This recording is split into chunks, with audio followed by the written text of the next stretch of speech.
During the week, this is a busy workshop processing all sorts of car and motorcycle components. A highly skilled team uses this equipment to linish and polish parts, including all of the chrome work for my 1968 S-Type and my brother's 1967 E-Type.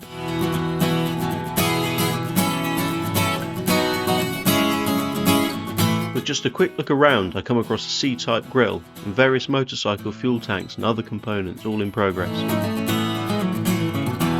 In the previous episode, I started polishing the engine components myself. And whilst I was quite pleased with the results, my efforts were noticed by Alan at Marque Restore, a professional polishing and chrome plating company in Coventry. Alan commented on my video on YouTube and very kindly offered to show me how the professionals do it. So in this episode, I'm going to learn how the professionals polish aluminium. I'm here today at Marque Restore in Coventry with Alan, who's very kindly invited me over to show me how to actually properly go about how the pros do the polishing process. So I've got the cam covers and the inlet manifold off my brother's E-Type here. And Alan's going to show me around. So I think you start off with the linishing process and then you get onto polishing. And I think you've already said that I started at the end and you're going to show me how to do it from the beginning. Before you can do any polishing, you've got to remove all of the marks, corrosion marks, damage. That's all got to be done first of all. Yeah. And all we're doing after that is we're removing the marks that we've just put in with the abrasives. So we're going to go from coarser abrasives to finer abrasives, and then eventually we're going to get to the point where we stop using sort of actual abrasive belts and abrasive tools, and then we're going to start polishing it up using a polishing compound, which is still abrasive but much finer. Much finer, because I can see you've got all the different grip belts on the walls here, and you've got some pretty serious machinery here. So kind of you've already shown me that you need to treat these in a certain way to get the best from them, don't you? Absolutely. And also, that was the first thing I noticed on your video. You must have it bolted down, because at some point in this polishing process, you're going to need to lean on it. Yeah. Yeah. Okay. So the first thing, which sounds really, really daft, is I need to show you how to stand.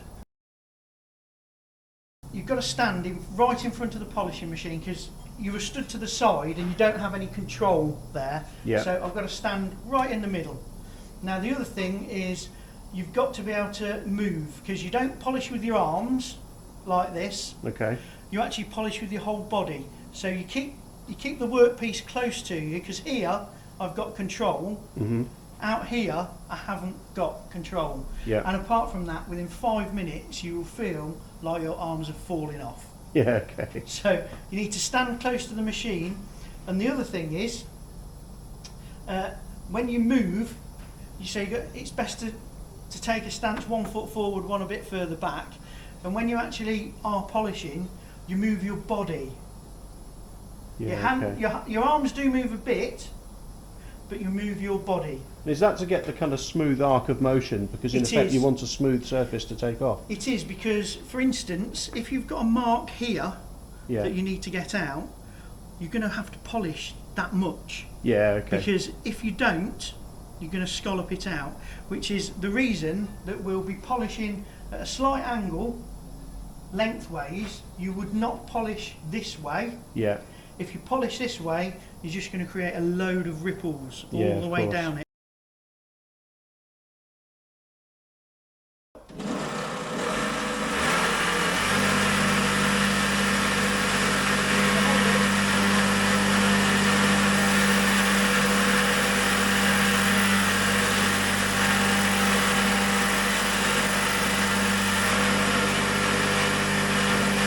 You've got to be careful when you get to areas like this with your drag edges, so you've got to be aware that these shapes are polished round them. Yeah, okay. Now, with aluminium, you'll notice that this is polishing and it looks very dry. That's because when you polish your aluminium, you do have to lubricate it with grease, which we've not done here.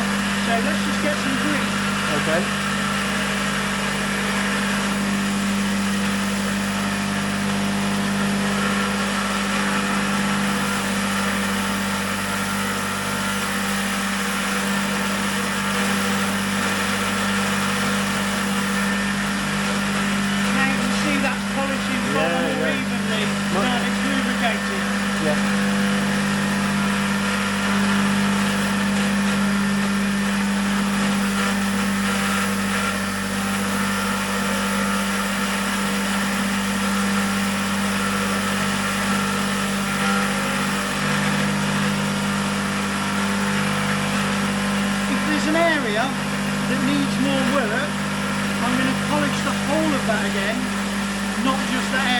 We're actually going to get this, we're going to scallop these bits out. Yeah, okay.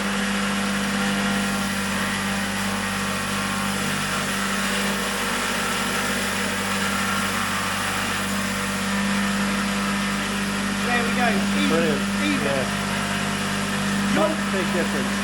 Your turn now. Oh God.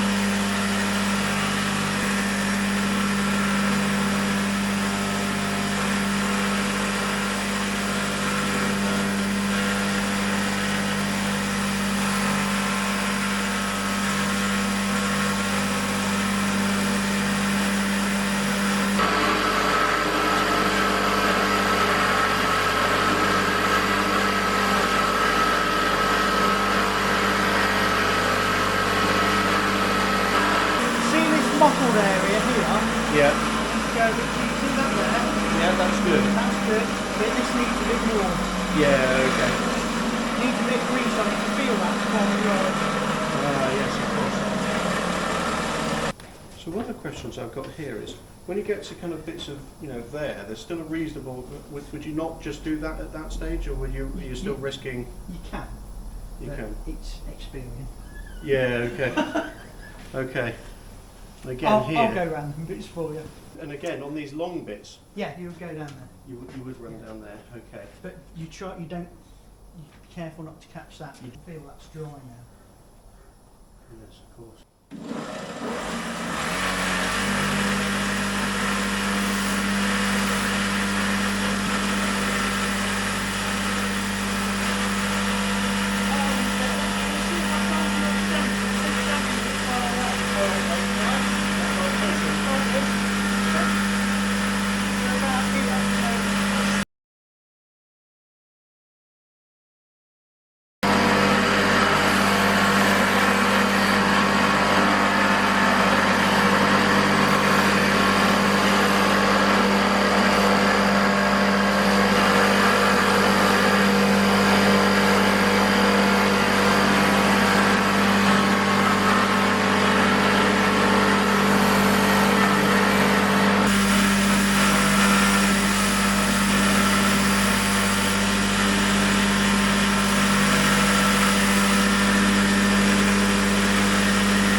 This here looks like a casting defect.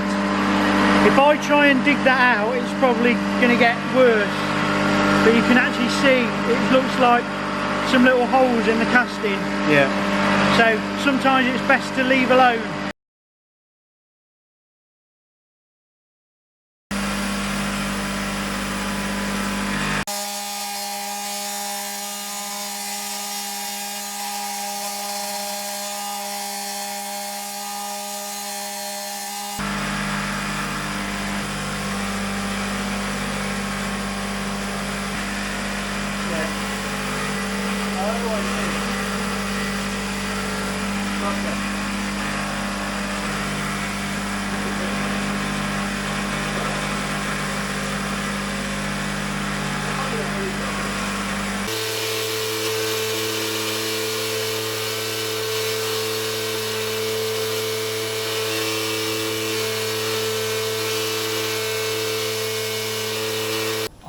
coarse.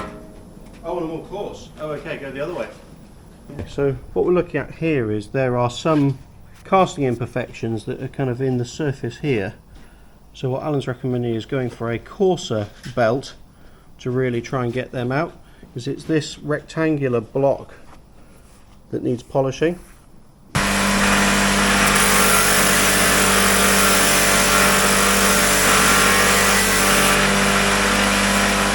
Oh wow, that's gone.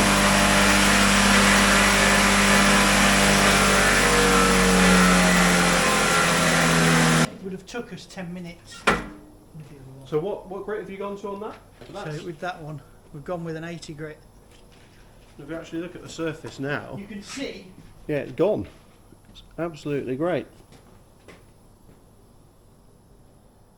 Now, what I'm going to do now Go is I'm back going to take those marks out that I've just put in. Oh, okay, yes. Right, it really does feel rough to the surface Yeah. now. Yeah. But you need speed. Yes.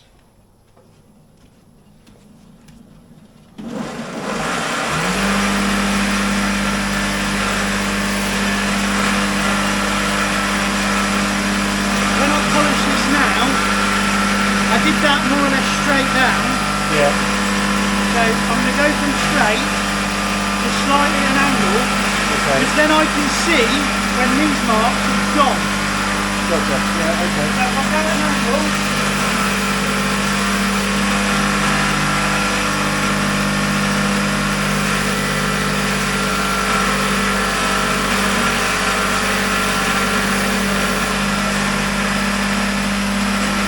you see all the marks have gone. Yeah, yeah.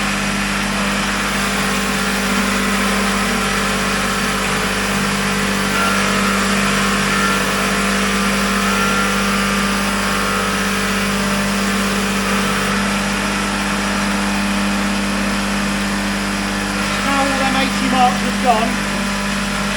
It feels totally different already. Yeah.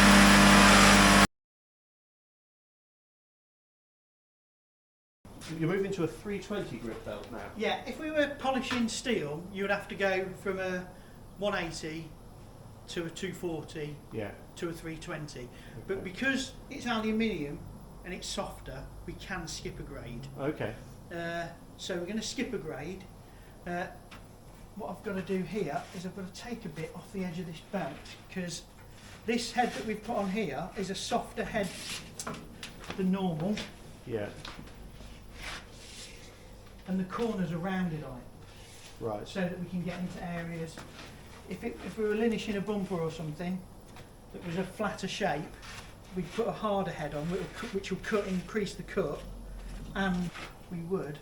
Oh, so you literally tear a bit and it kind of it will come off as a length around the hole.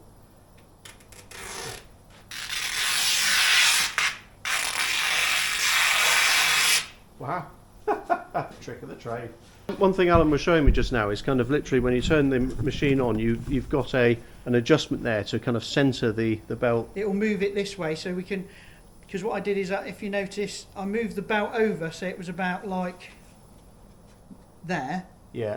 and then I could use that to flap into the corner a bit, whereas if it's actually overlapping, it folds in on itself, the belt, and it actually puts a big flat mark that then you've got it's a problem. Oh, okay, yeah. So it distorts it. So if we start this up, you'll see I can adjust the belt.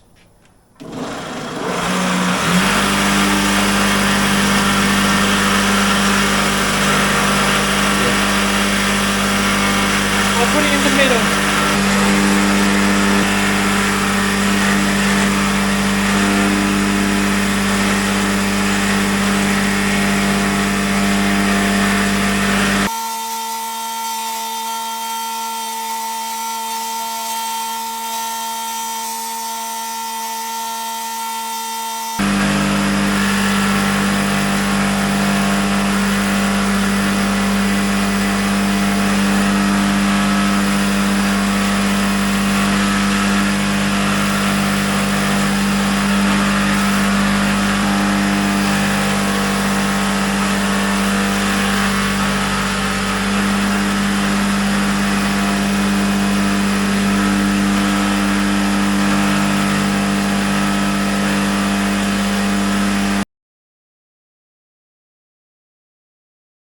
So you've moved on to this different machine because this one's set up better for this stage. Yeah. How old is the equipment here?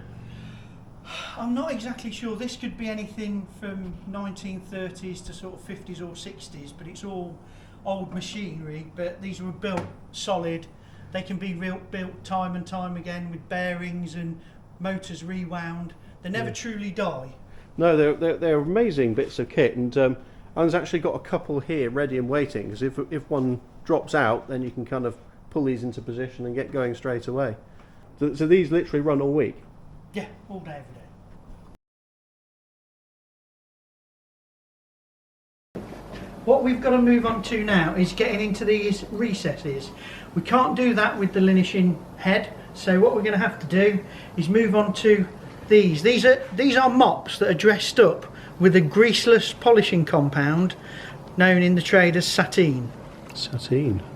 So you can see that these are flexible because they're literally just mops. Dress them up with it's actually a greaseless abrasive. Okay. But as you can see, because this is flexible, we can get that to go into areas that you can't with a belt.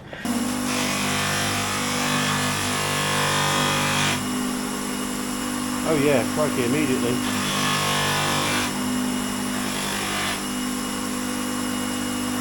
So this is for getting into those areas that you couldn't get into before. I can see you're leaning into it quite hard this time. Yeah, a lot more pressure, because I've got to get this to flex.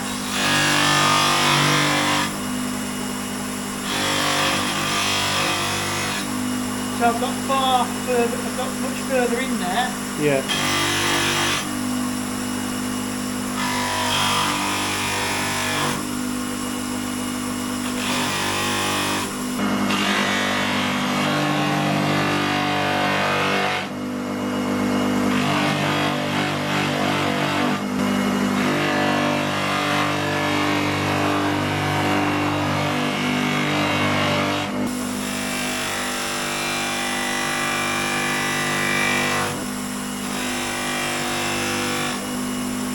Try and get into these a little bit.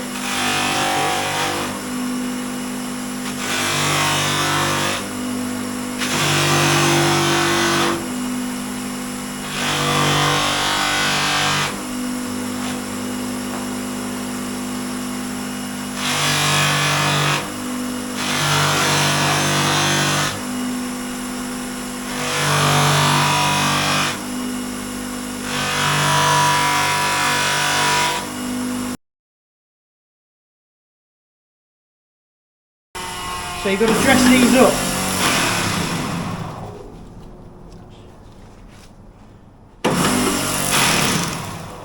So you do it kind of when when it's on the overrun rather than when the machine's running? That's correct, because it just throws it off. So this is just basically a glue that helps that stick. That's better.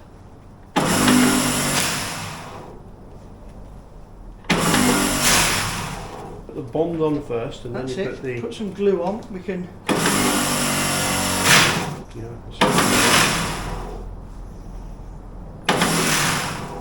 There's a bit of an art to putting this stuff on to get it to stick. If you let it go up to full speed, it throws it all off again. We just need to let that dry off and we can reuse that. So you can't use it when it's just on? Let it dry. Let's try that one. This is why you need multiple tools. Yeah, yeah.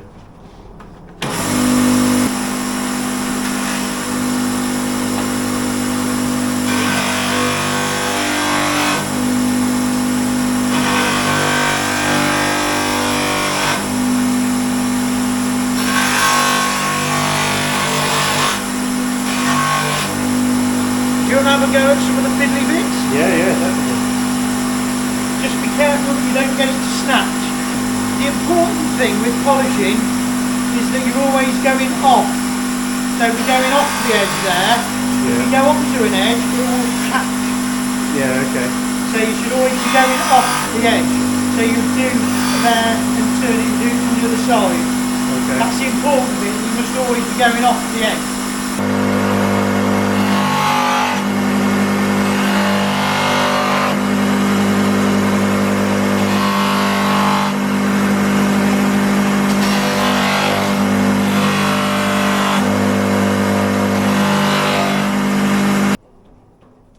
It's super, very flexible. Yeah.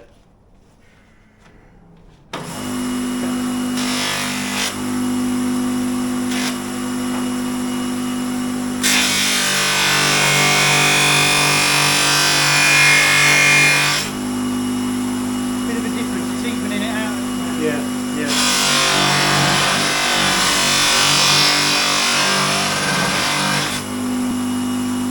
Never put your fingers through holes.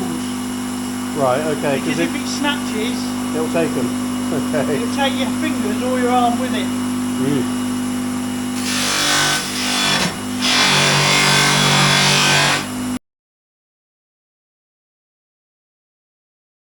So this is the polishing stage. Yeah.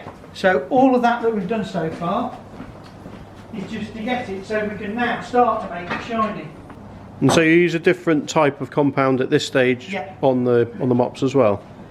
Now the secret with polishing composition is little and often. Little and often. Okay. That's enough. Oh right, that's like the end of it. Yeah, because it just flies off. Yeah. Now, because we're that way, we need to go at an angle. I'll leave that one to you because it'll be easier. Okay. That's why, if you notice, it's all in contact with me. I think you said before this is going to get hot now. Yeah. Yeah. Wow, bloody hell. But this is You're really working it now. but I'm really pressing hard. It's not Yeah. pressing, it's not this. I'm putting my whole 12.5 stone in. Right, yeah, that's it.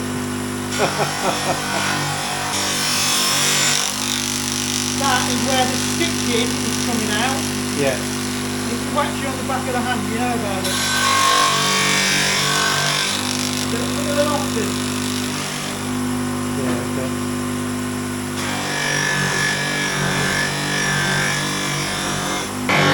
What we can do on aluminium, now you can't do this on anything that you're going to plate, is we can do a technique called blinding where you don't have to get all of the marks out, where you just go polish in the same direction and it looks great, there's nothing wrong with it, but if you were to plate it, it would come out with loads of lines on it, it'd be horrendous.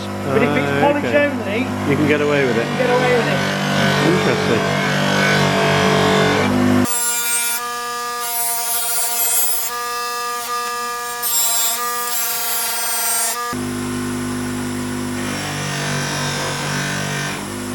There where we haven't got all the marks now, Oh yeah? they jump straight out now. Crikey. But these here, that's casting. You Yeah. start chasing them, you don't know. That's fine.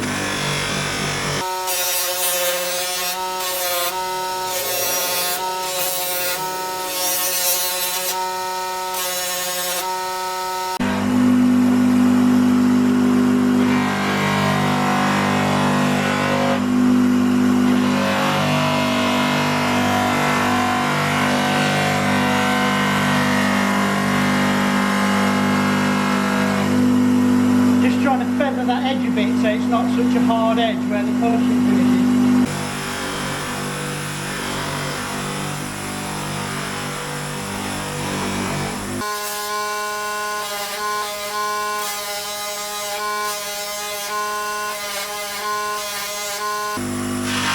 Is it the same compound? Okay. Final one.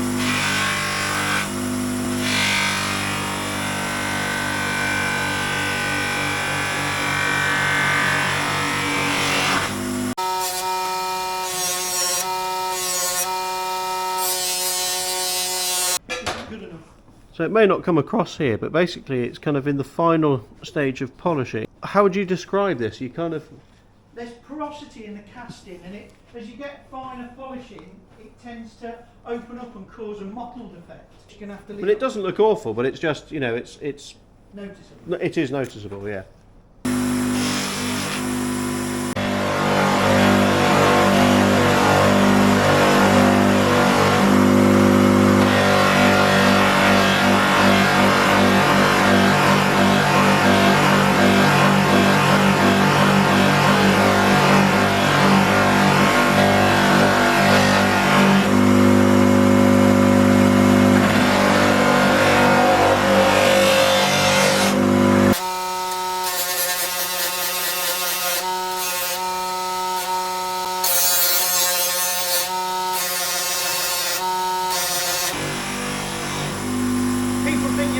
of go, oh, what will it come up like? And you're like, well, it'll come up as nice as the metal will allow us to polish it. Yeah, you can't tell, can you?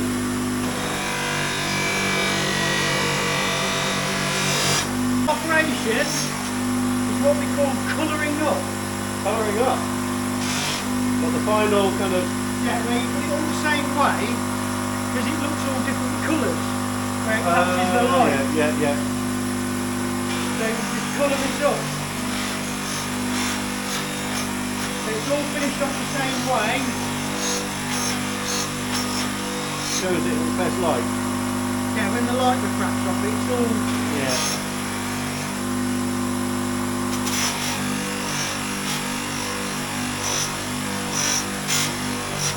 So you take the compound off with... This is lime and lime. just a cloth. That's it. Lovely. There we go. As easy as that. Yeah. How long would it take me for an apprenticeship to kind of work my way around here to learn the ropes then? Realistically, in order to get so you're useful, probably a year. Right, okay. But you wouldn't be doing any difficult stuff. It's probably to get up to speed to do the real difficult stuff like this. You're looking at 3 years. Right, okay. Wow. Because it's just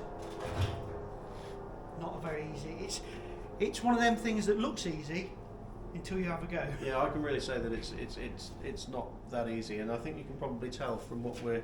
Let me straighten up the camera here so you can compare us. These leather aprons were both kind of new on today, and you can see who's been doing most of the work. Alan, thank you very much indeed. No problem. I hope you've enjoyed it and learned some stuff. Oh, I've learnt a huge amount, and it's been a real privilege to spend some time in your fantastic workshop. So very much appreciate it. Thank you. Nice to see you, and I'm sure we'll see you again in the future. Yeah. Oh yeah. Absolutely. Definitely. Okay. Cheers.